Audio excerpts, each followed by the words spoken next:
열왕기상 3장 4절부터 15절까지 제가 봉독해 올립니다. 이에 왕이 제사하러 기브온으로 가니 거기는 산당이 큼이라. 솔로몬이 그 제단에 일천번제를 드렸더니 기브온에서 밤에 여호와께서 솔로몬의 꿈에 나타나시니라. 하나님이 이르시되 내가 내게 무엇을 줄고 너는 구하라. 솔로몬이 이르되 주의 종 내 아버지 다윗이 성실과 공의와 정직한 마음으로 주와 함께 주 앞에서 행함으로 주께서 그에게 큰 은혜를 베푸셨고 주께서 또 그를 위하여 이 큰 은혜를 항상 주사 오늘과 같이 그의 자리에 앉을 아들을 그에게 주셨나이다. 나의 하나님 여호와여, 주께서 종으로 종의 아버지 다윗을 대신하여 왕이 되게 하셨사오나 종은 작은 아이라 출입할 줄을 알지 못하고 주께서 택하신 백성 가운데 있나이다. 그들은 큰 백성이라 수요가 많아서 셀 수도 없고 기록할 수도 없사오니 누가 주의 이 많은 백성을 재판할 수 있사오리까. 듣는 마음을 종에게 주사 주의 백성을 재판하여 선악을 분별하게 하옵소서. 솔로몬이 이것을 구하매 그 말씀이 주의 마음에 든지라. 이에 하나님이 그에게 이르시되 내가 이것을 구하도다. 자기를 위하여 장수하기를 구하지 아니하며 부도 구하지 아니하며 자기 원수의 생명을 멸하기도 구하지 아니하고 오직 송사를 듣고 분별하는 지혜를 구하였으니 내가 내 말대로 하여 내게 지혜롭고 총명한 마음을 주노니 내 앞에도 너와 같은 자가 없거니와 내 뒤에도 너와 같은 자가 일어남이 없으리라. 내가 또 내가 구하지 아니한 부귀와 영광도 내게 주노니 내 평생의 왕들 중에 너와 같은 자가 없을 것이라. 내가 만일 내 아버지 다윗이 행함같이 내 길로 행하며 내 법도와 명령을 지키면 내가 또 내 날을 길게 하리라. 솔로몬이 깨어보니 꿈이더라. 이에 예루살렘에 이르러 여호와의 언약궤 앞에 서서 번제와 감사의 제물을 드리고 모든 신하들을 위하여 잔치하였더라. 아멘. 오늘 말씀 제목이 예배는 자기를 살핀 후 드려야 합니다. 지난주에 이어서 두 번째 설교를 합니다. 우리가 저지난주에 성찬식을 했습니다.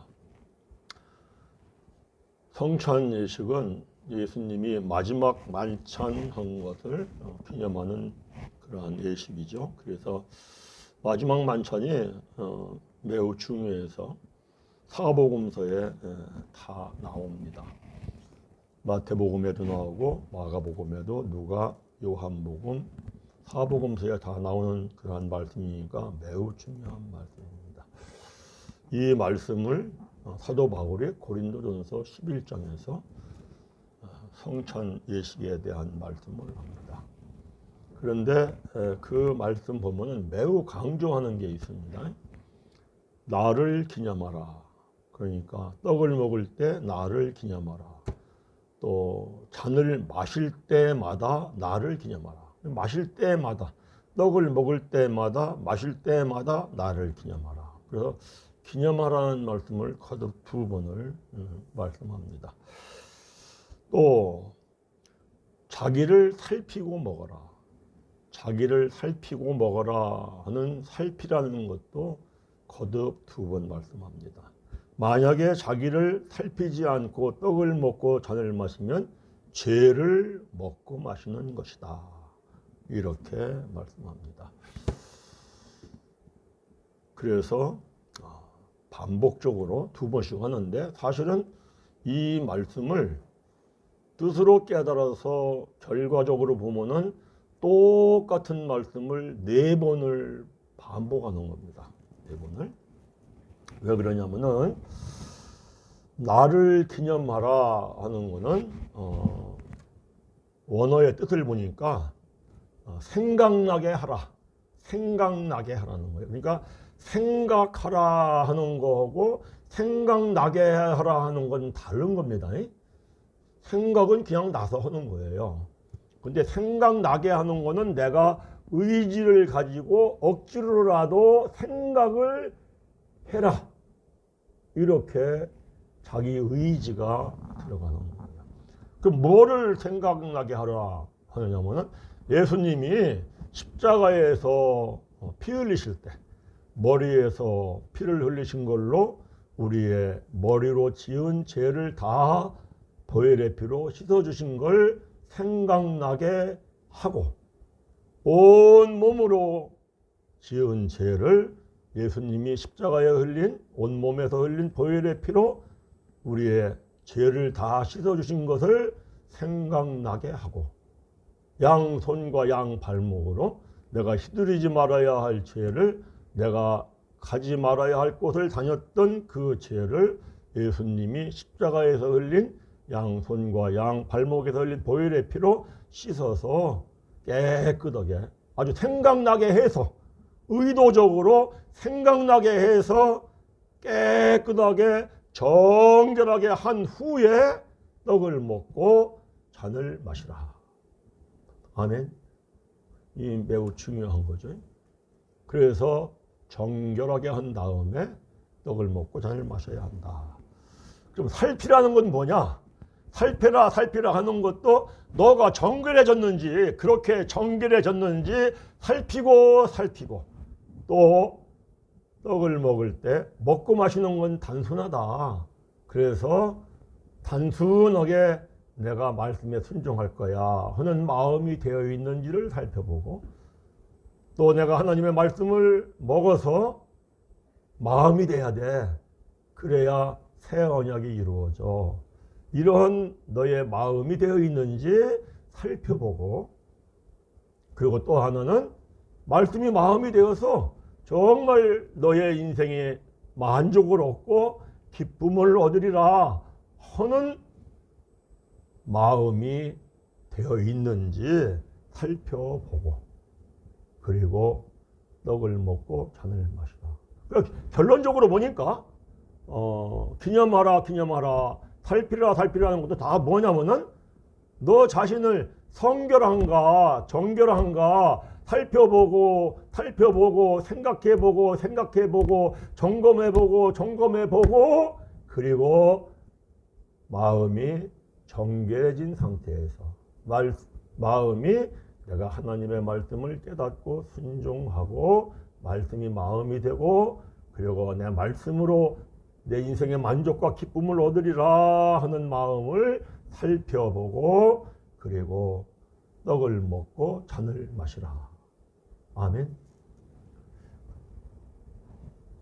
이렇게 하지 않으면은 막 먹고 마시는 그 떡과 잔이 죄를 먹고 마시는 거다.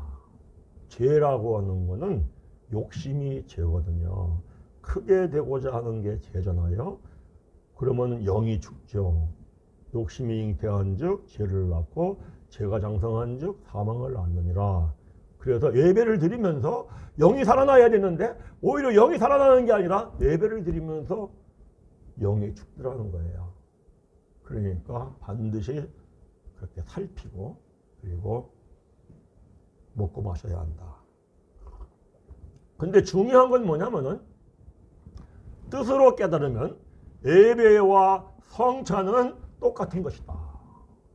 왜 그래요? 성찬이라고 하는 것은 예수님이 그러거든요. 떡을 주시면서 이게 내 몸이야. 이걸 먹어. 그리고 잔을 주시면서 이게 내 피야. 이걸 마셔. 그러니까 성찬이라고 하는 것은 예수님 먹고 마시는 거예요. 예수님은 말씀이 육신이 되신 분이에요. 그래서 사실은 하나님의 말씀을 생명의 말씀으로 먹고 하나님의 말씀을 생명의 피로 마시는 것이 성찬이에요. 그게 성찬. 이해가 되시죠? 그러면 예배 시간에 설교를 듣는 건 뭐냐? 하나님의 말씀을 생명의 말씀으로 먹는 거예요. 하나님의 말씀을 생명의 피로 마셔야 되는 거예요. 아멘. 그래서 사실은 성찬이나 예배를 드리면서 말씀을 듣는 거나 같은 것이다. 그러면은 무슨 말씀이 되느냐면은 예배를 드리는 것, 예배를 드릴 때마다 사실은 영적 성찬을 하는 것이다. 우리가 육적으로 떡을 먹고 잔을 마시는 성찬도 의미는 영적 의미가 우리에게 이루어지기를 사모하며 하는 거예요. 마찬가지로 예배를 드릴 때 말씀을 듣는 것도 그 영적 의미가 우리에게 이루어지는 거예요. 그러니까 성찬과 예배는 말씀을 문자로 보면 달라. 성찬이라는 글자하고 예배라는 글자는 전혀 다르죠. 또 의식도 달라. 그런데 뜻으로 보면은 성찬과 예배는 똑같은 것이다. 그래서 예배를 드릴 때마다 말씀을 꼭 생명의 떡으로 먹고 예배를 드릴 때마다 말씀을 생명의 피로 먹어지는 은혜가 있기를 간절히 바랍니다. 이걸 반드시 억지로라도 십자가의 보혈의 피로 씻어내고 생각을 해서라도 그리고 자기를 살핀 후에 이렇게 해야만이 그렇지 않으면은 죄를 먹고 마시는 거다. 하나님의 말씀을 듣는데 하나님의 말씀을 듣는 것이 죄를 먹고 마시는 게 돼요. 내가 예배를 드리고 크게 될 거야. 내가 말씀을 깨달아서 크게 될 거야. 내가 복을 많이 받을 거야. 그러면은 그것이 욕심이기 때문에 죄가 된다는 거예요. 그러면 예배를 드릴 때마다 영이 살아나는 게 아니라 영이 죽어요. 나는 예배를 드리니까 하나님을 만나고 있는 줄 아는데 사실은 하나님과 상관이 없는 사람이 돼요. 그 대표적인 사람이 솔로몬이에요. 솔로몬. 이따 말씀을 더 자세히 보겠지만 그래서 반드시 이렇게 드리는 예배가 돼야 한다. 지난주에는 이렇게 안 드리면 이렇게 말씀을 들을 줄 모르면 예수님이 가르친다 할지라도 또 예수님을 따라오기 위하여서 모든 재물까지 버리고 따라온 제자라 할지라도 전혀 변화가 되지 않더라. 그걸 지난주에 우리가 말씀을 보았습니다. 예수님께서 말씀을 가르친 다음에 너희들 깨달았느냐? 너희들 깨달았느냐? 하는 것을 자주 물어봅니다. 그래서 마태복음 13장에서도 1절부터 50절까지 아주 길죠. 씨 뿌리는 비유의 이야기, 천국의 비유의 얘기를 쭉 하신 다음에 예수님이 제자들한테 너희들 깨달았느냐? 묻습니다. 그리고 제자들은요, 깨달았나이다 하고 큰 소리치고 대답을 합니다. 그런데 깨달았다면은 생각이 새로워야 하고 깨달았다면은 삶이 변화가 돼야 돼요. 변화가 되지 않은 건 깨달음이 없는 거예요. 제자들이 깨닫지를 못합니다. 그런데 깨달았다고 합니다. 말씀에 가리키는 소리를 들으면은요, 다 깨닫는 것 다 이해가 되는 것 같아요. 정말 그 사람이 깨달아졌고 정말 그 사람이 이해가 됐다면 반드시 삶의 변화가 옵니다. 행함이 없는 믿음은 죽은 믿음이라. 믿음이 죽었는데 다 소멸돼 버리는 거죠. 깨달은 것 같은 게 소멸이 돼 버리는 거예요. 그래서 예수님께서 요한복음 6장을 보면 오병이어 기적을 행하고 또 오병이어 기적에 대해서 길게 아주 매우 길게 설명을 합니다. 그리고 제자들한테 너희들 깨달았느냐? 그럽니다. 왜 다른 많은 무리들이 예수님 말씀이 어려워. 무슨 생명의 떡이고 내가 생명의 떡이고 너희들은 생명의 떡을 먹고 마셔야 영생을 얻고 이게 참 어려운 얘기예요. 우리는 다 좀 여러 번 듣고 알고 하니까 이게 이 얘기구나 하고 이해가 될지 모르지만 처음에 그 얘기를 들으면 아이 무슨 만나 하늘에서 내려온 만나가 생명의 떡이야. 그냥 먹는 떡이지. 그런데 그게 생명의 떡이고 그 만나가 바로 나를 상징하는 것이고 어렵죠. 그러니까 많은 무리들이 어렵도다 하고 떠나니까 예수님이 제자들에게 그러죠. 너희도 떠나려느냐 이러죠. 제자들이 뭐라고 그래요? 거기 말씀하고 그랬을 거예요. 우리는 깨닫고 압니다 라고 했을지도 몰라요.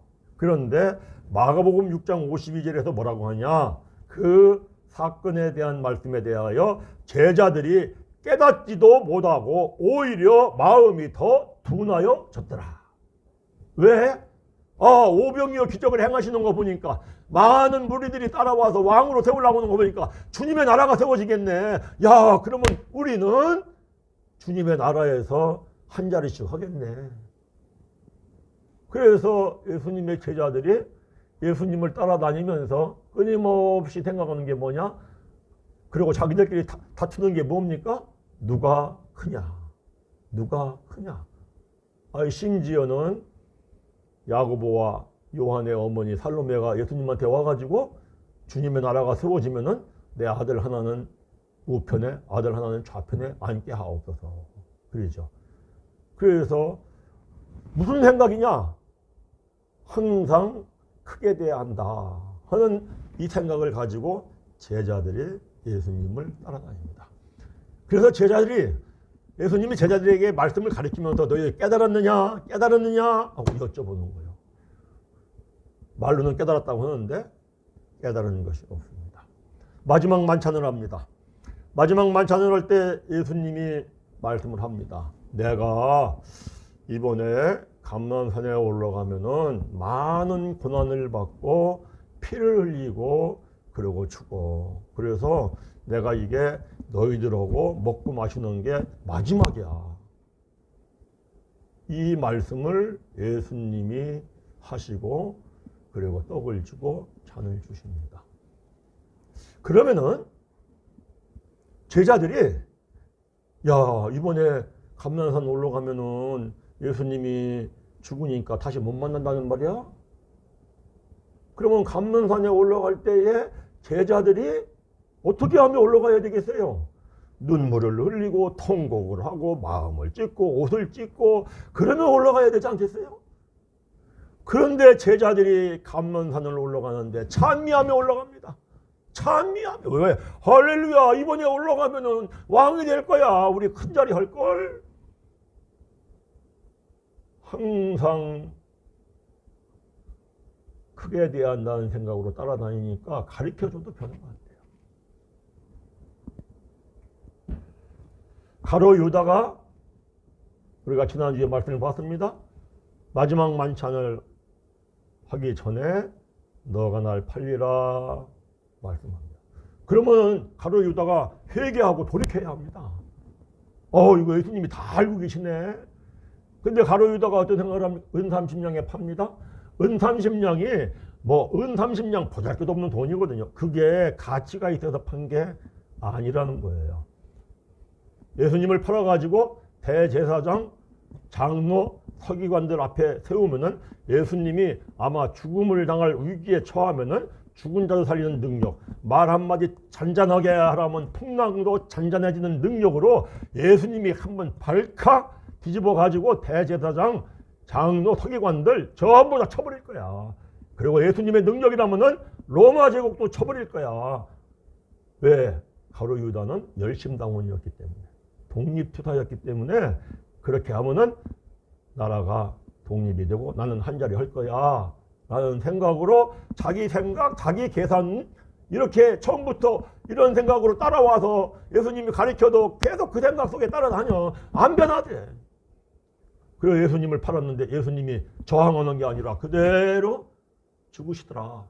그때에서야 가룟 유다가 내가 착각했구나 하고 마지막에 극단적 선택을 하는 그러한 비참한 인생들이 됩니다. 자, 우리가 생각을 해보는 겁니다. 야, 정말 어떠한 자세로 예배를 드려야 되고 어떠한 자세로 말씀을 들어야 하나. 이것을 살피고 생각하고 그래 사도 바울이 구약의 사건이나 신약의 사건이나 이 예배 드리는 사람들, 하나님을 믿는 사람들 이 모습을 볼 때에 이게 중요한 거예요. 사도 바울이 그러지 않습니까? 나는 날마다 죽노라. 믿으십니까? 날마다 죽으면은 날마다 부활을 하죠. 예수님의 제자들은 대단한 사람들입니다. 자기의 모든 재물을 다 버리고 그리고 예수님을 따라다니면서 예수님한테 3년 6개월 동안 친히 가르침을 받았습니다. 그런데 그들은 변화된 모습이 없었고 그리고 예수님 십자가에 죽을 때 다 도망갔죠. 그 나중에 이제 십자가 사건, 죽음과 부활의 사건을 통하여서 그들이 새로워집니다. 자, 우리가 이걸 알아야 합니다. 내가 크게 되기를 원합니다. 내가 축복받기를 원합니다. 이런 마음으로 예수님을 믿고 하나님을 믿습니다. 대부분 사람들이 그렇게 신앙생활을 출발합니다. 예수님의 제자들도 그랬습니다. 그런데 예수님이 그러면은 하나님이 그런 마음을 알고 축복을 해 주십니다. 그들의 믿음이 좋아서라기보다도 하나님이 살아계신 걸 체험시켜 주심으로 말미암아 좀 깨닫고 바르게 하나님을 믿으라고. 그리고 깨닫고 하나님을 바르게 믿기 시작을 해야 하는데 돌이키지 않으면 사실은 결국은 다 멸망을 합니다. 이 대표적인 이야기가 오늘 본문 읽은 솔로몬의 이야기입니다. 솔로몬이 1000번제를 드립니다. 살찐 짐승을 잡아가지고 1000번을 드립니다. 얼마나 열심히 드립니까? 얼마나 지극정성으로 합니까? 1000번. 대단하고 어마어마하게 드립니다.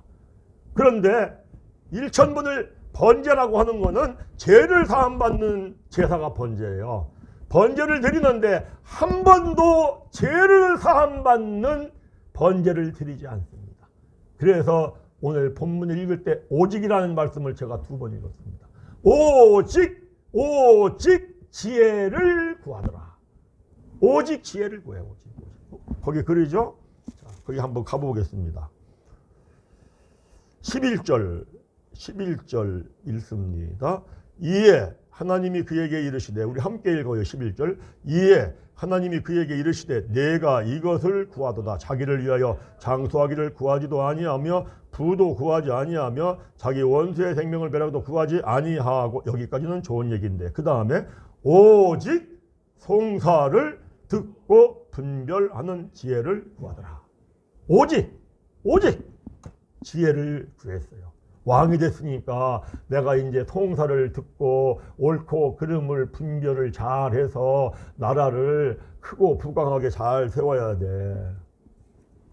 이렇게 구했는데 하나님이 그의 기도 소리를 구하는 걸 들어주셨다는 거예요. 솔로몬이 1000번 제사를 드리는데 한 번도 자기 자신을 살피지 않았다는 거예요. 정말 내가 성결한 마음으로 정결한 마음으로 하나님 앞에 제사를 지내나 한 번도 살피지 않고 오직 그저 지혜, 왕이 됐으니까 지혜만. 그런데 하나님이 그거를 들으시고 하나님께서 응답을 해주시는데 하나님이 그 응답을 해주시면서 솔로몬에게 하는 말씀이 있습니다. 어떤 말씀을 하느냐면 이런 말씀을 합니다. 거기 14절 가봅니다. 14절. 내가 만일 내 아버지 다윗이 행함같이 내 길로 행하며 내 법도와 명령을 지키면 내가 또 내 날을 길게 하리라. 그러면 아버지 다윗은 어떻게 행했느냐 하면은 역대상 16장 가면 나옵니다. 역대상 16장 40절을 봅니다. 우리 함께 읽겠습니다. 항상 아침 저녁으로 번제단 위에 여호와께 번제를 드리되 여호와의 율법에 기록하여 이스라엘에게 명령하신 대로 다 준행하게 하였더라. 이게 무슨 얘기입니까?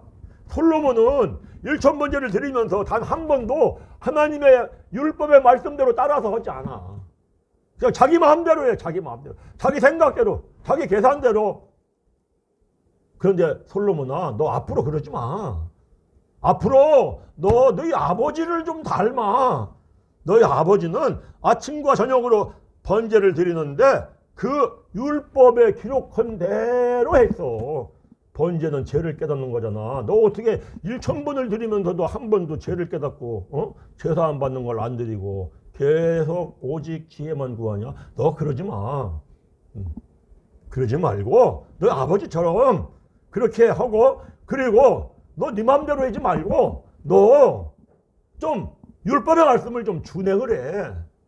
꼭 이렇게 해. 너가 지금까지는 네 마음대로 네 생각대로 했다 할지라도 앞으로는 꼭 이렇게 한다면 만일 너와 너 자손들에게 생명이 길리라. 이런 말씀을 하는 거야. 그래서 정말 솔로몬이 그렇게 했다면은 이렇게 만일 하고 하시는 말씀을 듣고 내가 아차했구나. 이거 번제를 드리는데 제사함을 한 번도 안 드리다니 이거 아니지 하고 솔로몬이 돌이켰다면, 그리고 이제부터 내 마음 내 생각대로 하는 게 아니라 하나님 말씀에 준행해야지 하고 했다면은 전무후무한 부귀영화를 이스라엘의 백성들이 누렸을 겁니다. 그러나 솔로몬이 그렇게 하지 않았습니다. 그런데 솔로몬은 상당히 믿음이 좋은 것 같습니다. 왜요? 솔로몬이 성전을 짓습니다. 그 성전은 웅장하고 아름답고 크고 으리번쩍하고, 그러한 성전을 져놓고 그 성전에 그저 살찐 재물을 무수히 갖고 올라가서 제사를 지냅니다.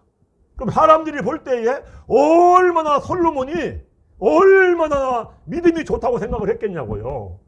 야, 정말 우리 솔로몬 왕 최고야. 저렇게 열심으로 제사를 지내고 저렇게 성전도 지어놓고, 그러니까 우리나라가 부귀영화를 누리고 이렇게 막강한 나라가 됐지. 이렇게 생각을 사람들이 했을 겁니다. 근데 하나님은 뭐라고 하시느냐? 열왕기상 11장을 다시 가봅니다. 9절부터 13절까지 함께 읽습니다. 솔로몬이 마음을 돌려 이스라엘의 하나님 여호와를 떠났어요. 으리번쩍한 성전에서 제사는 지내는데 이미 마음은 하나님과 상관이 없어. 떠남으로 그 다음에 읽어요. 여호와께서 그에게 진노하시니라. 여호와께서 일찍이 2번이나 그에게 나타나시고 이 일에 대하여 명령하사 다른 신을 따르지 말라 하셨으나 그가 여호와의 명령을 지키지 않았으므로 여호와께서 솔로몬에게 말씀하시되 내가 이러한 일이 있었고 또 내가 내 언약과 내가 네게 명령한 법도를 지키지 아니하였으니 내가 반드시 이 나라를 네게서 빼앗아 내 신하에게 주리라. 그러나 내 아버지 다윗을 위하여 내 세대에는 이 일을 행하지 아니하고 내 아들의 손에서 빼앗으려니와 오직 내가 이 나라를 다 빼앗지 아니하고 내 종 다윗과 내가 택한 예루살렘을 위하여 한 지파를 내 아들에게 주리라. 솔로몬이 자기가 지은 성전에 가서 으리번쩍한 성전에 가서 살찐 짐승을 드리고 제사를 지니 겉으로 보면은 상당히 하나님을 잘 섬기고 잘 믿는 것 같아요. 그런데 이미 하나님을 떠났어요. 하나님과 상관이 없어요. 자기를 살피지 않고 먹고 마시면 죄를 먹고 마시는 것이다. 무서운 얘기입니다. 하나님이 나타났습니다. 하나님이 진노하셨다고 그래. 진노. 너 빨리 회개하고 돌이켜라. 한 번 해서 안 되니까 또 한 번 나타났는데 2번 해도 안 돌이켜. 평소에 내가 항상 크고자 하는 마음으로 복받고자 하는 마음으로 예배를 뚝 드리면 이게 회개하고 돌이키라고 하나님이 해도 회개하고 돌이키지 못합니다.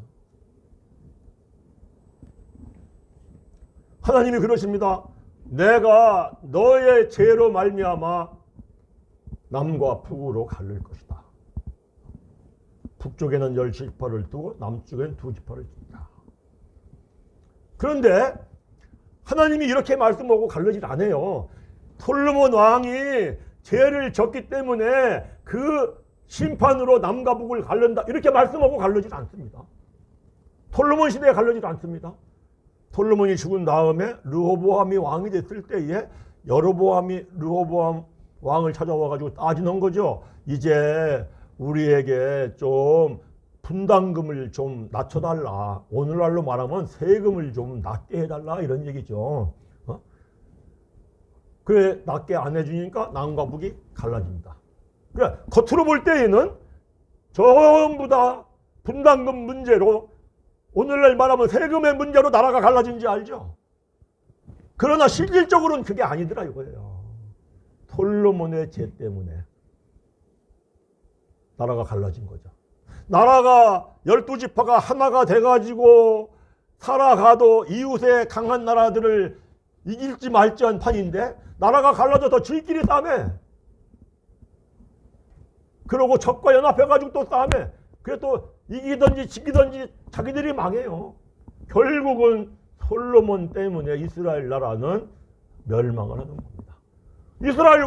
이스라엘 백성들은 모릅니다. 솔로몬 때문에 그런 줄 모르고 우리 솔로몬 왕처럼 제사를 지내야 돼. 솔로몬 왕처럼 제사를 지내면 지혜도 받고 그리고 우리 부귀 영화도 누리고 그러니까 얼마나 타락합니까? 예레미야 선지자가 가장 큰 자부터 가장 작은 자까지 매우 심히 타락해서 하나님의 심판으로 나라가 멸망하리라 이래죠. 매우 중요한 얘기입니다. 제사를 드릴 때마다 예배를 드릴 때마다 먼저 자신의 정말 내가 성결한가? 내가 정말 깨끗한 마음으로 하나님을 믿고 깨끗한 마음으로 하나님을 섬기나? 물론 처음은 누구나 문제가 있고 어려움이 있고 힘든 일이 있어서 하나님의 도움을 받고 축복을 받고 잘 살아야겠다라는 생각으로 예수를 믿고 하나님을 믿을 수가 있어요. 저희들도 그렇게 있기 때문에. 그런데 하나님이 살아계신 걸 체험하고 나면은 이게 아니구나라는 걸 깨닫고 알아야 합니다. 믿으시기 바랍니다. 그때부터는 예배를 드릴 때마다 말씀을 듣기 전에 내 마음을 살펴보며 조마조마할 줄도 알아야 되고 떨릴 줄도 알아야 되고 그래서 내가 반드시 깨끗한 마음, 성결한 마음이 되어서 하나님의 말씀을 내가 깨달으면 순종하리라. 그리고 하나님의 말씀, 깨달은 말씀이 내 마음이 되어 마음에 기록되어서 새 언약이 되리라. 인생이 세상을 살아보니까 모든 게 별게 아니더라 이거야. 많은 재물을 모아봐도 헛되고 오히려 들어온 재물 때문에 나갈 때 문제가 터져가지고 더 고생스럽고 깨닫고 보니까 세상 것으로는 아무것도 만족을 못 느끼네. 오직 하나님이 내 마음에 계시어서 기쁨 자체이신 그분이 내 마음에 계시어서 내가 기쁨을 얻고 만족을 얻으리라. 할렐루야. 그런데 무엇으로? 하나님이 말씀이니까 말씀이 마음이 돼서 이러한 마음으로 우리가 살펴보고 점검해보고 예배를 드리고 말씀을 받고 아멘. 오늘날 한국교회가 한국이 세계 유례가 없이 부흥하고 막강해졌다고 합니다. 그런데 세계 유례가 없이 타락했습니다. 나라는 엄청 위태로운 상황입니다. 이 상황 자체가 이스라엘의 역사의 상황하고 너무 똑같습니다. 우리는 이제라도 깨닫고 그리고 돌이키는 신앙생활을 해야 합니다. 이것만이 믿음이 바로 세워지고 교회가 바로 세워지고 나라가 바로 세워지고 중요한 거죠. 저는 하나님이 우리에게 이런 사명을 주셔서 이 사명을 하나님이 감당할 줄 믿습니다. 그리고 우리를 쓰시리라 라고 믿음을 가지고 사역을 합니다. 중요한 겁니다. 말씀을 마무리합니다. 사도 바울이 구약도 훤히 알고 예수님의 제자들에 대해서도 훤히 알고 아주 말씀에 능통하신 그 사도 바울이 하시는 말씀이기도 하고 또 하나님께서 또 주신 말씀이기도 하고 반드시 성찬을 할 때에는 반드시 예배를 드릴 때에는 말씀을 받을 때에는 먼저 자기를 살펴본 후 억지로라도 생각나게 해서 너를 위하여 십자가에 죽기까지 하신 그 보혈의 피, 억지로라도 생각나게 해서 보혈의 피로 너의 머리가, 온 몸이, 양손과 양팔이 깨끗해지고 성결해졌는지 생각해보고 생각해서 너희를 좀 정결하게 하고, 아멘. 그리고 너의 마음을 좀 살펴봐. 너의 마음이 하나님의 말씀을 깨달아서 내가 단순히 순종하며 살 거야. 먹고 마신다는 건 단순한 겁니다. 신앙은 단순한 겁니다. 그리고 내가 말씀이 마음이 돼서 정말 새 언약이 이루어지는 그런 마음이 되게 살펴보고, 그리고 정말 말씀으로만 내 만족이 있고 기쁨이 있고 하나님으로만 만족이 있고 기쁨이 있기를 사모하는 그러한 마음이 되어 있는지 살펴보고, 그리고 예배를 드리면 하나님이 은혜를 입혀주실 줄 믿습니다. 그러면 말씀이 마음이 됩니다. 그러면 성령이 마음이 됩니다. 그러면 마음에 새 영으로 말미암아 기쁨이 솟아납니다. 그러면 나도 모르는 사이에 새 영이 임한, 그리스도의 영이 임한, 하나님의 능력의 영, 지혜의 영인 그리스도의 영이 임한 그 능력과 지혜로 순종하며 삽니다. 순종하려고 하면 그러죠. 죽을 것 같아서, 망할 것 같아서. 그런데 예수님이 뭐라고 합니까? 너가 나를 위하여 죽고자 하느냐? 너는 살리라. 할렐루야. 그래서 기적 같은 걸 체험하면서 야, 정말 하나님 말씀이 마음이 돼야 돼. 정말 하나님의 말씀으로 새 언약이 이루어지는 믿음의 삶을 살아야 돼. 라는 간증이 저절로 나오고 하나님 은혜가 입혀져서 찬송이 저절로 나오고, 할렐루야. 이와 같은 믿음의 성도들로 세워지기를 간절히 바랍니다.